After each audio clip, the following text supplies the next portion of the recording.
네, 중장기적인 전략을 세워보는 시간 잠금 해제로 이어가 보도록 하겠습니다. 오늘은 수능 날인 만큼 조금 더 빠른 시간에 찾아뵙게 됐는데요. 오늘은 조금 더 빠르게 기회를 저희와 함께 포착해 보시면 좋을 것 같습니다. 오늘 박철순 파이낸셜 리서치 대표와 함께 보도록 합니다. 대표님 안녕하세요. 네, 안녕하세요. 네, 반갑습니다. 오늘 아침부터 저희가 또 기분 좋은 소식을 전하면서 시작해 볼 수 있을 것 같은데요.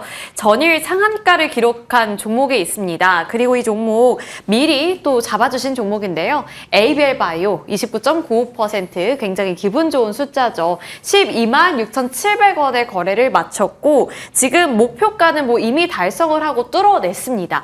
여기서 이제 욕심을 버려야 할지 상한가를 찍은 마당에 그 기세를 몰아서 조금 더 욕심을 내봐야 할지 어떤 전략이 좋을까요? 네, 이제 반등 나오기 시작한 초입 단계이기 때문에 일단 가지고 계신 분들 같은 경우는 목표가를 좀 더 올리셔야 될 것 같습니다.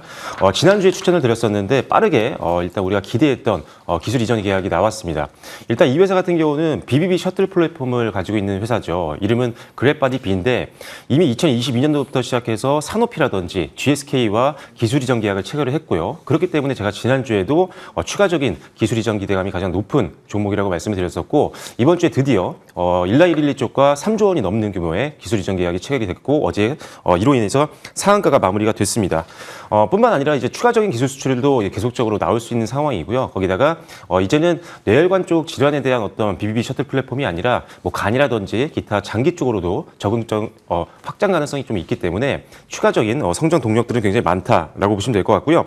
그리고 연말부터 시작해서 내년 초까지 고형암 치료제라든지 아니면 위식도염 치료제, 담도암 치료제 등등등 다양한 치료제의 임상 결과 발표를 또 앞두고 있는 상황이어서 굉장히 주가의 또 상승 동력이 될 수 있는 일정들이 상당히 다수 포진되어 있다는 것도 장점이라고 보시면 될 것 같습니다.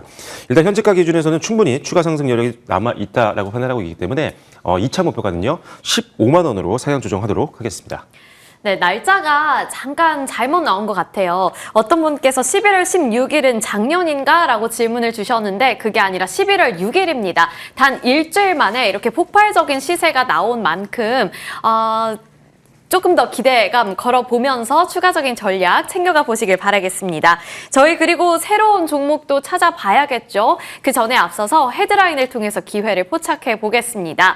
오늘 준비되어 있는 뉴스는 지스타 2025 개막 소식입니다.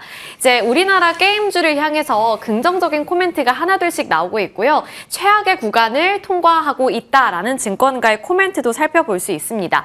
그동안 이 게임주들이 정말 오랜 기간 동안 소외를 당했었는데 올해를 기점으로 해서 내년 본격적인 반등 기대해 볼 수 있을까요? 일단 결론부터 말씀드리면 저는 게임주 전체적으로 아직은 강한 시세가 나오기 좀 어렵다고 보고 있습니다. 일단 기본적으로 지금 게임주들 같은 경우가 신작이 상당히 오랜 기간 동안 부재했던 기업들이 많이 있었고 신작 발표 이후에도 흥행을 하지 못했던 기업들이 상당히 많았었기 때문에 투자 심리가 많이 떨어져 있는 상태였거든요. 그러다 보니까 아무래도 수급도 유입이 좀 덜 되기 시작했고 그러면서 전반적으로 지수가 많이 눌려 있는 상황이다라고 보시면 될 것 같습니다. 다만 이제 오늘부터 이제 시작이 되는 지스타에서는 상당히 많이 기대가 되고 있는 신작들에 대한 출시 예정 소식들이 들리고 있는 상황인데요.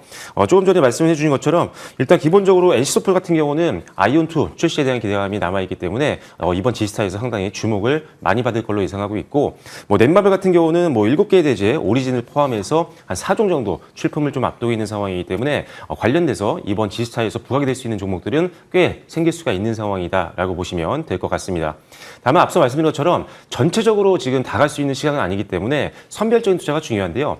일단 기본적으로 이 회사의 안정적인 캐시카우 역할을 해줄 수 있는 작품이 있느냐 이 여부를 확실히 여러분들이 파악을 하셔야 되고 추가적으로는 신작 발표가 예정이 되어 있는지 그리고 최근에 출시했던 신작들이 흥행을 하고 있는지 이런 것들이 공통적으로 부합이 되는 종목들을 선별적으로 투자를 해야만 게임주 내에서도 살아남을 수가 있기 때문에 일단 전체적으로 게임주 자체에 베팅을 하는 것보다는 그 안에서 어떤 흥행에 대한 기대감이 있는 종목들을 위주로 여러분들이 베팅을 하시는 게 중요하다라고 말씀드리겠습니다.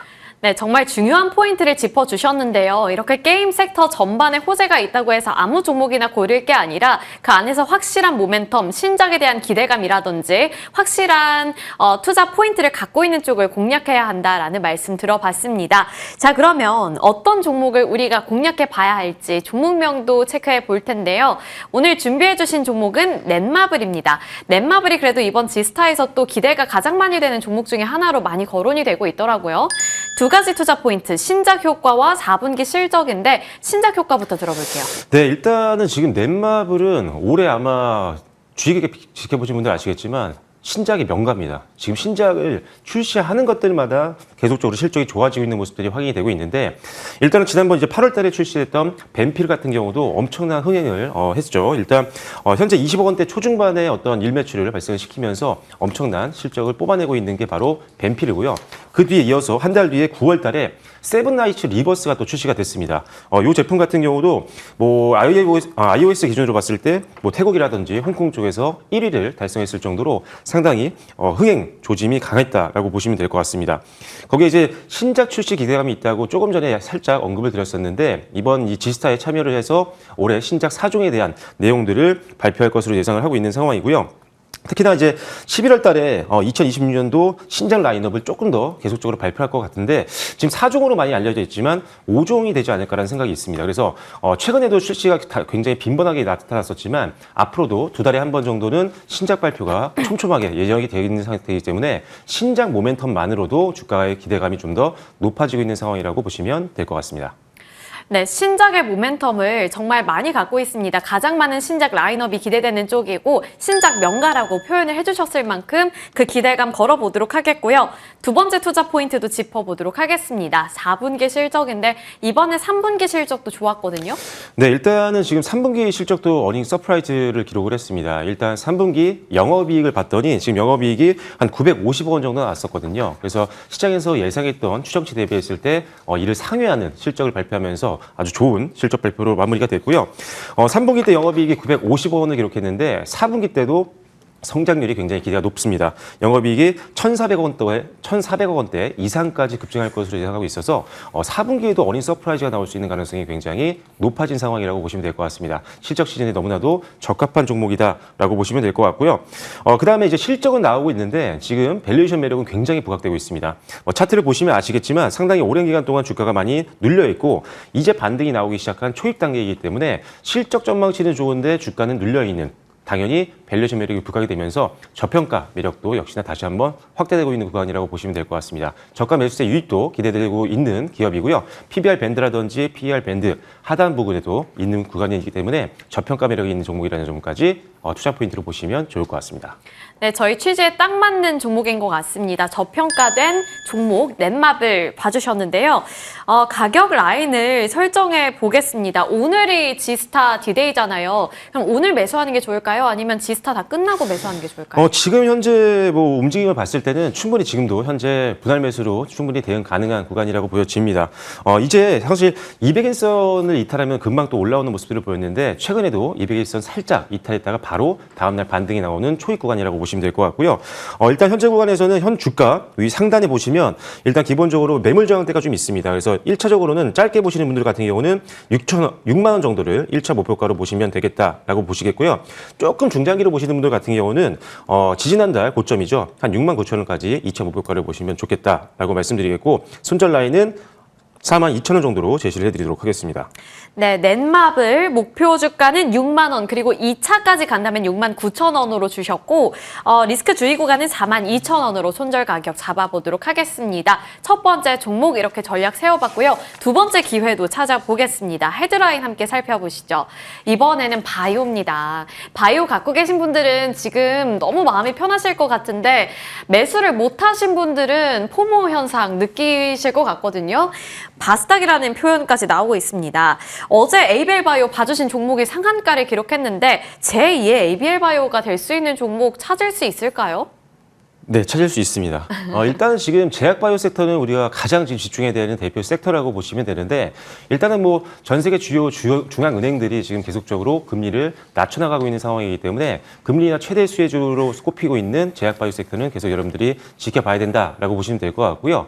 그리고 이제 관세에 대한 부분도 지난번에 말씀을 드렸는데 관세 충격에 대한 우려감이 굉장히 많이 낮아져 있는 상태입니다. 일단 기본적으로 의약품 같은 경우는 최혜국 관세를 부과할 것으로 예상을 하고 있는 상황이고 이제 바이오 시밀러 같은 경우는 조금 지켜봐야 되겠지만 일반 복제약 같은 경우는 무관세가 유지가 되고 있기 때문에 일단 제약 바이오 관세 충격은 굉장히 많이 내려가 있는 상황이다라고 보시면 되겠고요.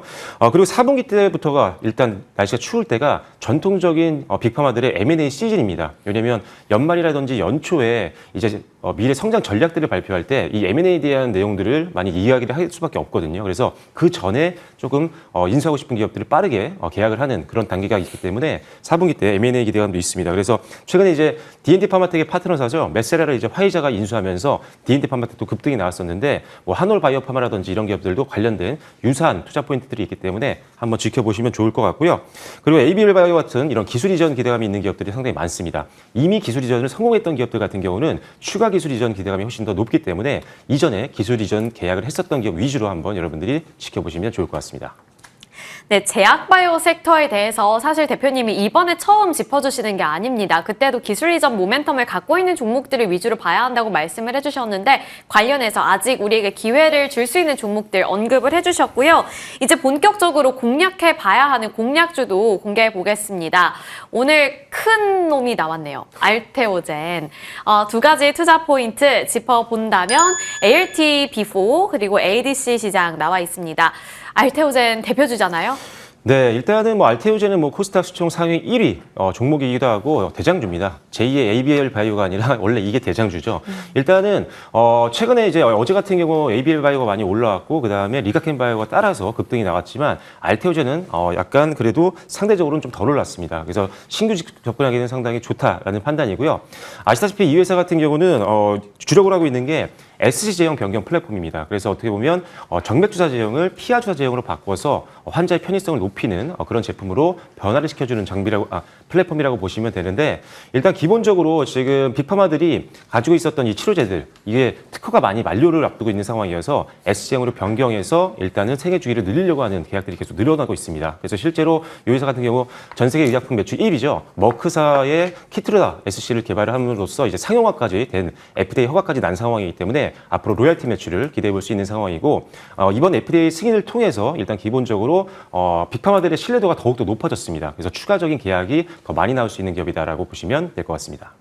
네, 첫 번째 투자 포인트로 기술 이전에 대한 기대감, ALT-B4에 대한 기대감 짚어봤습니다. 그리고 두 번째 키워드로 넘어가 볼 텐데 두 번째는 이제 ADC 시장이라는 키워드를 주셨거든요. 그 안에서 알테오젠의 활약 어떻게 전망하세요? 네, ADC 플랫폼 관련주를 항상 우리가 떠올리면은 리가켄 바이오를 많이 떠올리시는데 이제는 많은 기업들이 이쪽으로 진출하고 있습니다. 그만큼 시장에 대한 기대감이 높기 때문인데 이 회사 같은 경우는 지금 알테오젠이 일본의 다이치 상쿄 쪽과 기술 이전 계약을 했습니다. 이 다이치 상교가 ADC 쪽에서는 글로벌 기업이거든요. 그래서 이런 기업들과 협력을 통해서 이제는 ADC 시장 쪽의 사업부도 이제 기대를 해볼 수가 있다는 점 때문에 이제는 SC제형 변경 플랫폼뿐만 아니라 ADC 관련된 사업에 대한 기대감도 있으시면 좋겠다라고 말씀드리고 추가적으로 또 내년 초에 이제 1월 달에 코스피 이전 상장에 대한 기대감이 있는 상황입니다. 아무래도 더 큰 시장으로 이전을 하게 된다고 한다면 수급적인 어떤 여유인과 더불어서 주가도 다시 한번 재평가받을 수가 있으니까요. 코스피 이전 상장에 대한 기대감도 있다는 점 기억하시면 좋을 것 같습니다. 네, 코스피 이전 상장 모멘텀까지 이렇게 두 가지 포인트 짚어봤고요. 가격 밴드 설정을 해볼 텐데 꽤 오랜 기간 동안 조금 횡보하는 것 같았다가 최근에 또 반등해주는 것 같아서 지금이라도 빨리 올라타야 되나?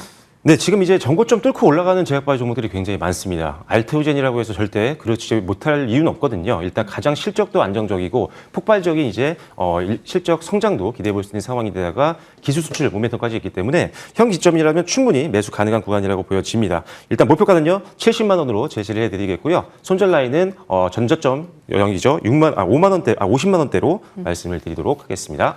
네, 알겠습니다. 알테오젠입니다. 목표가는 70만 원 그리고 손절가는 50만 원으로 책정해 주셨습니다. 이렇게 두 가지 종목들 잘 챙겨가 주시면 좋을 것 같고요. 저희 이쯤에서 마무리 지어보도록 하겠습니다. 지금까지 파이낸셜 리서치 박철순 대표와 함께 봤습니다. 오늘 말씀 고맙습니다.